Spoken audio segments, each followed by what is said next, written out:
Assalamu alaikum. Sakitane yewtere on yafoto mi ƴetti tan molanaɗo ko tawata mi wawal arde law yafode retaron nini meɗe metti humpodirede programme ji no ɗuuɗi on yafoto la nasengo faiblesse hedde sengon meɗe wondi noon e anni argol yewta e ɗo moƴƴa fensitanayi donc kala natuɗo ko live kala natuɗo yo sendi tan e moƴƴa hande en yewteɗo piiji seeɗaji selonno mi hendori noon information ji laaɓuɗi donc haray meɗe welti noon aran non taw ko tawata on tigui wawilan andinde ɗum ɗo mi profita ɗo mi hiwro wonɓe lamɓe darirde kala ko wontiri nder aduna wontirɓe Dakar ɓen kadi bo bari bobol islam en ha yaduɓe maɓɓe oɗa sen artiri hedde en yiwroto kadi ɓe Sierra Leone ɓen par ce que e Liberia kamɓe kadi mi yiide commentaire ji maɓɓe ɗin kamɓe kadi merci beaucoup e koyen goto ko jippiro meɗen en hiwroto kadi toujours Adama Diallo e Amanatu ɓe fof maɓɓe kamɓe kadi ɓe wakkili moƴƴa kala ko ɓe wontiri donc en yeggitata kadi ɓe Kundara ɓen wontirɓe ɓen hedde Côte d'Ivoire aray kamɓe kadi hiɓe yiwra hiɓe weltana moƴƴa mi yiɗo Ceerno Sadou Bari bonsoir mi yiɗo Bouba Diouro encore mi mantike kadi Bouba Diouro kadi merci beaucoup notre fierté champion bonsoir ley jan donc haray koyen goto ka jippiro meɗen wakkiloɗe moƴƴa la victoire est très proche ari ha hakkude kinal e tondu victoire on ari hakkude kinal e tondu victoire meɗen ari hakkude kinal e tondu mi toriki on noon kala ko wontiro e nder aduna sakitanen yewtere nde mi jonna en ɗo révélation ji ɗi o humpitaki fimuɗo ɗon andi mi hawjata no woniri noon mi hawjata kono woni mokkota koye piège e kadi mi neeɓa kadi fi no woniri ɗon mi neeɓa kadi fi kono woni piiji ko luttatalam donc wakkiloɗen tout wakkiloɗen donc en ƴetta ɗo toɓɓere seeɗare ko tawata mi yii ko ngalɗinilan ko tawata mi yii transition noon yaride noon mi yewta on ɗo faamo moƴƴa waɗan noon ko mi wi kon mi waɗi ko mi son waɗi ko mi yiyon ko mi gollitiron noon moƴƴa donc haray koyen goto mi hiwri que nous sommes fiers de toi mon frère merci beaucoup koyen goto si Allah jaɓi Lagit salut bon ça va tu vas bien Mamadou Diallo merci beaucoup Paykoum Foulawa bonsoir Mamadou Diallo salut ça va frère vous allez bien koyen goto jusqu'à la victoire finale hareno e heeɓiɗo 224 personnes wonɓe en suivre ɗo il est 5 minutes kala ko combien donc haray merci beaucoup ko suivreɗon kon arɗon kon kadi ƴettuɗon tammon on hewtuɗon ɗo mi wondiri e Allah gentoɗo ɗelam moƴƴa mi wondiri e Allah mo mi hotanta on Mamadi Doumbouya no ngal afiri o ngal ɓe afiri Mamadi Doumbouya ko yanɗoni Mamadi Doumbouya ne s'en sortira pas kala ngal ɓe afiri si ɓe faala ɓe hawtinira e kammo ngon e leydi ndi nano e ñaamo baruji ɗen fof ɓe faala ɓe hawtinde Mamadi Doumbouya ko wonɗo immotoɗo ni Mamadi Doumbouya anduɓe noon kadi yeetike lan ɗo miɗi mi wolata gundoji ɗin parce que ka réseau ni mais billahi Mamadi Doumbouya ko itteteɗo ni kadi ko o iway ko hoore laamu meɗe tori noon Allah kala wonɗo sutede Mamadi Doumbouya ñande waɗata pin yo taw haraɓe fof maɓɓe ɓe toon ɓengure makko nen kanko Mamadi haraɓe toon ɓengure makko nen kala ko Bala Samoura haraɓe toon ɓengure Idi Amin ne ɓengure maɓɓe ɓe fof maɓɓe harayɓe toon meɗe tori Allah ñande waɗata pin wo hakkude Allah yo Allah taw haraɓe ɓe fof maɓɓe ɓe toon donc si feƴƴi hunde wotere en anday ɓeɗo en yi accord ji maɓɓe ni ɓe respectale en fus en yi ko ɓe falani noon abri billahi wallahi Mamadi Doumbouya ne s'en sortira pas Mamadi Doumbouya ne s'en sortira pas on yi hay ɓiɓɓe makko ɓen taw o wawata ɓen iwde taw donc si ɓen immi keɗo waɗugol ko waɗi o ka réseau social wata juwon par ce que baba maɓɓe ko criminel baba maɓɓe hulata baba maɓɓe hersata babe maɓɓe waɗata ko duwa kon babe maɓɓe ko wuɗiɗo yeeso aduna Allah fof ɓe feni donc si tawi babe makko woni fenowo donc haɗata ɓiɓɓe ɓen ko arata watta musique gologue mais yenna ko hoore réseau sociaux ɗo ɓeɓe on ɗon yiide ɗo fof no commande ɗi propagande ko taw tawtuɓe fus e muɗum ko taw tawto Mamadi Doumbouya o sannama mawba o yalti sarire Mamadi Doumbouya ko fenewru Mamadi Doumbouya ko fenewru o salnama mawba o yalti sarire mais joɗo ɗon heɗoɗen ka fen par ce que victoire nga ka fen weli mi yiɗo sorti premier ministre on Amadou Wuri Ba par ce que ɓen kadi o yi koye maɓɓe ɗen fof rawni woni pour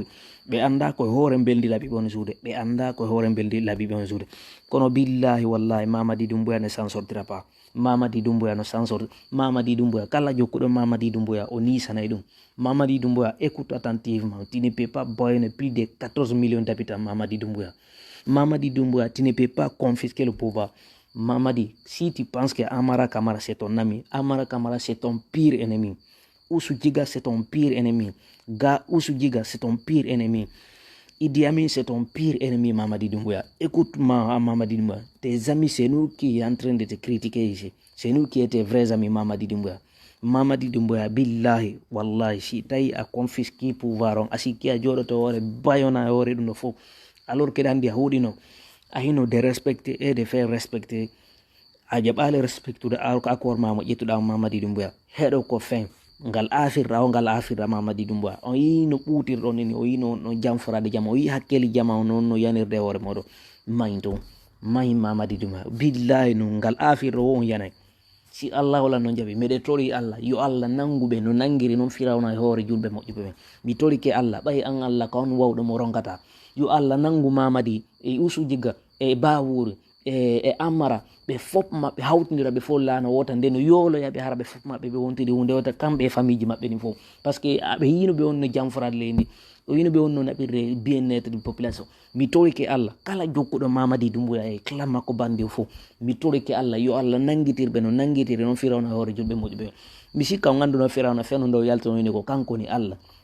o inni ana rabbakumul ala alaysa li mulkul misra wa hazihi l anharu tajri min tahti afala tubsirun jama misra o inni absarna fastaqama fawmahu wa ata'u fewno no nango kanko firawna nde o fewtuno jama misra o inni ko kanko woni rabbukumul ala alaysa li mulkul misra wa hazihi l anharu tajri min tahti afala tubsirun jama misra honno wi par ce que hari goto ala no suusuɗo kanko firawna ko honno ɓe wi fewno firawna hoolino hoore makko ha o fewti e jama o inni ko kanko ni Allah e yi ko nde Allah arannomo ko honto ɓe sakitol fewndo nde nene Asiya ɓeygo firawna fewndo nde ɓe nangunomo fewndo firawna nangunomo ɓe haɓɓi juuɗe ɗen ɓe haɓɓi koyɗe ɗen ɓe addiri ɓaawo ɓe pi o sonnaji fitum sonnaji no inni o accitata dina makko kan o rewa firawna par ce que firawna na Allah firawna inni sa accitale koko on innugol ɗa mari Allah jogo reweteɗo si a rewa Allah Asiya mi lettete ɗen lette gila aduna on fuɗɗi goɗɗo lettetake waɗen sa lettama kadi ɗen ha aduna lanna goɗɗo lettetake waɗen letta nene Asiya inni si waɗu kala no falirta ɓe nangi nene Asiya ɓe haɓɓi juɗɗen ɓe haɓɓi fop mum ɓe pimo ha nene Asiya fewti jomiraɗo men par ce que si satti ko Allah torete ɗen ko ɗum waɗi men yeeti makko baɓe meɗen ɓe tawta ɗi propagande giɗo yo toro Allah si ɓe torike Allah tum marsa on say nene Asiya fewti Allah ko fewti ko kambo o tori Allah o inni rabbi binili indaka baytan fil janna wa najjini min fir'auna wa amali wa najjini min alqawmi zalimin kanko nene Asiya ko ngol ɗo tun o tori Allah o direct uɗitani mo damal ko o tori kon o yii direct donc si tawi firawna ɗo en yii no hamana firawna e no ɓe woni naɓirde ni leydi meɗen ni toroɗen Allah e hoore ɗo maɓɓe toroɗen Allah e hoore maɓɓe Allah ittay ñaaway ñawde ɗum ɗo wono ñawdirno noon tan firawna en yii ko woni sabu feƴƴingol hay baabe mum billo ba ko sabande mawno ɓiɗɗo maɓɓe ono nanga ɓe humpetaki no wel ɓiɗɗo makko donc ɓe on ɗon yiide ɗo si tawi ɓe décidi ɗum ɗo ɓe confisgol pouvoir on en yiino ɓe on no naɓirde pouvoir on hiɗen jooɗi hiɗen fanki hiɗen jooɗi ɗen aynita ɗum ɗo mi torike Allah yo Allah nanguɓe no nangiri noon firawna hoore julɓe moƴƴuɓe men mi torike Allah ngu laamu Mamadi Allah yo ɓe ukkodira hakkude maɓɓe ɓe nangodira ɓe piira hakkude maɓɓe ɓe waridira laamu ngu hetto mi torike Allah kala jokkuɗo Mamadi Doumbouya yo Allah nanguduɓe fop maɓɓe halkida ɓe fop goto mi torike Allah ɗiɗo noon propos ji ko hoore an j'assume mes propos ko min kadi yewtide min Fodéa Image yewtide j'assume mes propos kala jokkuɗo Mamadi Doumbouya woni Usu Jigga woni ɓe fop kala jokkuɗo Mamadi Doumbouya mi torike Allah yo Allah nanguɓe fop nangal malayka mbi sikka ɗon suti kon kuddi kon feƴƴude e hoore jama on ko hawre leydi men ɗon suti angal laawi ɗen suti pamdi kono heɓude hoore yimɓe ɗen suti hay ambulance wa siyani goɗɗo faalaɗo heɓude ayi nga yoolade ko hoore ndiyam mi torike Allah ɓay kawni wawɗo mo ronkata Allah mi torike Allah nanguɓe no nangirɗa no firawna ya Allah ya rahman mi torike ma Allah ɓeɗo ɓe heɓe wonna hide ɗo Amara Usu Jigga Bawuri Mamadi e Idi Amin e Sellu Balde e Ceerno yaatuɓe maɓɓe ɓe fof maɓɓe mi torike Allah nanguduɓe Ammar général Aminata mi torike ma Allah hawtodirɓe fof maɓɓe waɗaɓe laana gota nden halkidaɓe fof maɓɓe hara ɓe fof maɓɓe ɓe wontiri mi torike Allah par ce que a yiiɗi kuddi wondini wadde hoore jama on ɗo jama on lanni ɓittade jama on lannima goo mayi ɗum jama on yoori gen jama on tampi jama on ɓillike ha hewti ko wonnen ɗo ya Allah mi torike Allah holluɓe ɗo ko honto holluɓe ya Allah ya rahman mi torike Allah kala jokkuɗo Mamadi Doumbouya woni monko baɓe haysi ko nene gotan Allah mi torike ɓe halkudeɓe fof maɓɓe haysi ko nene gotan hara ko nene gotan ma ɓiɗɗo an ma jagira on tawi kamɓe ɓe woni mi torike Allah ñande nangata Mamadi nangudeɓe fof maɓɓe mi torike Allah nyande nangataɓe nanguɗuɓe fop maɓɓe hay siko nene gota mi torike Allah nanguɗuɓe fop yolidaɓe fop maɓɓe no yoliroɗa no firawna ittuɗaɓe hoore julɓe moƴƴuɓe o sayi ko fewnden ɗo hewti hannde kadi en fop meɗen ko immoɗen daroɗen so en immaki daroɗen ko o sayi ɗo procédure international en ka leydi min fop nino bloqué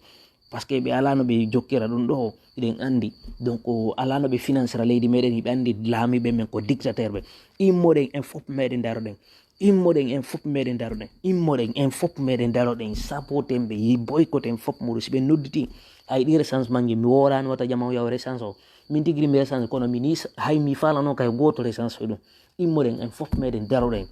immoɗen en fop meɗen 6 septembre wonɗo arde ɗo en fop meɗen yalten dans les capitales du monde immoɗen en fop meɗen daroɗen kit ko maɓe immo sina ɗon sunnen kala ambassade yo wonde en ɗe koɓe wonnen ɗo immoɗen en fop meɗen daroɗen dartoɗen daari sukaɓe no dari daari sukaɓe no dari daari sukaɓe no woni bonnande leydi meɗen oɗo wona légitime si oɗo ɓuuri ɗo ko honto yahete ko honto yahoyten jama lagine ko ɗum non duwa ɗon fambude jama ko honto yahoyten jama daari sukaɓe no jooɗi hoore meɗen ɓe wadde e hoore kala ɓe juude hoore leydi lagine ndi mi torike Allah yo Allah nangu Mamadi Doumbouya nangida ɓe yimɓe makko ɓen fop